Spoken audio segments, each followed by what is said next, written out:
What looks like Alzheimer's, but isn't? We're going to talk about dementia mimics today on The Wrinkle.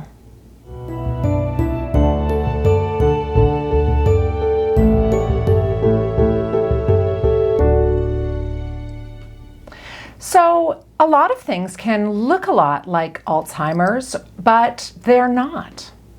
That's one of the main reasons that people come to see me as a geriatric specialist, is to make sure that there isn't something else that could be causing the symptoms that are being observed. There are three things that are very commonly mistaken for Alzheimer's, and we're going to talk about them. Probably the main thing that gets mistaken for Alzheimer's is depression. A severe depression that affects thinking and cognition is actually even called pseudo-dementia because it can look so much like Alzheimer's. But it's true, when someone is severely depressed, it can really affect their cognitive function. It affects things like concentration and attention, and that can make people look forgetful. A severe depression can also be associated with behavioral changes, sometimes hallucinations or delusions, and those symptoms can come up in dementia also, so it can be hard to tell these things apart.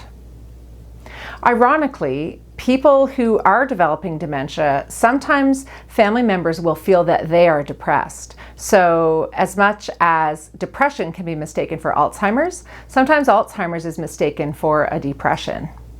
And some people have both. So this is probably one of the most common dementia mimics and one of the hardest ones to sort out. It might take a consultation with a geriatrician or a geriatric psychiatrist to really get to the bottom of things. In the end, sometimes time will tell. Depression usually is treatable or can get better on its own, although it takes a long time. If it's Alzheimer's, the likelihood is that the longer somebody lives with it, the more their symptoms will show up. Another thing that looks like dementia is a medication or another toxic substance that's affecting somebody's thinking. When I say toxic substance, I'm including alcohol in there too. Somebody who's got a severe alcohol use disorder or even is just drinking a lot more than is healthy for an aging brain can actually look as though they have Alzheimer's. That's why I usually recommend if someone is drinking heavily, so that's more than, depending on the person's gender and age, 7 to 14 drinks a week. If someone is having memory problems and their intake is above that, I do recommend that they try to abstain for several months and then we reevaluate. Medications are often the culprit as well, and there's a long list of medications that can affect cognition. The ones we usually think about have anticholinergic properties. And that list of anticholinergic drugs are pretty long. They're not just what you would think of. So it can include some blood pressure drugs, water pills, definitely a lot of antidepressants and tranquilizers. When those medications are affecting cognition, it can look like Alzheimer's, but it's not. And when people come off of those medications, things can really improve. So it's always a big part of a geriatric assessment to look at someone's medication list carefully and try to optimize it. And finally, delirium. So we've talked about delirium before on The Wrinkle, and remember, it's a reversible condition that usually comes on very suddenly, which is quite different from how Alzheimer's typically comes on.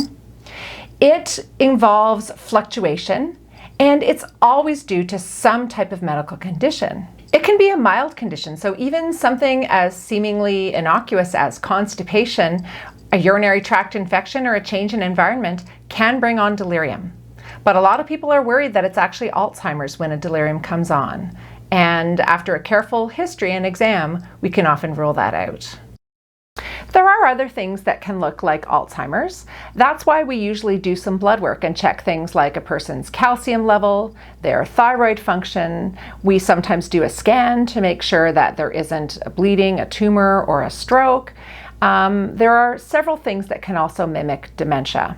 But I just wanted to talk about three that are very common. Are you getting enough wrinkle? Let me rephrase. Are you getting enough of the wrinkle? If you like this video, please hit the thumbs up, and if you didn't, give it a thumbs down, but please hit the subscribe button and the little notification bell, and that way you'll never miss a video. We do upload twice a week, and we have our Geri Minute on Twitter and Facebook twice a week as well. All the links are below. I'd love to hear from you. Please leave a comment. and I'll see you next time on The Wrinkle.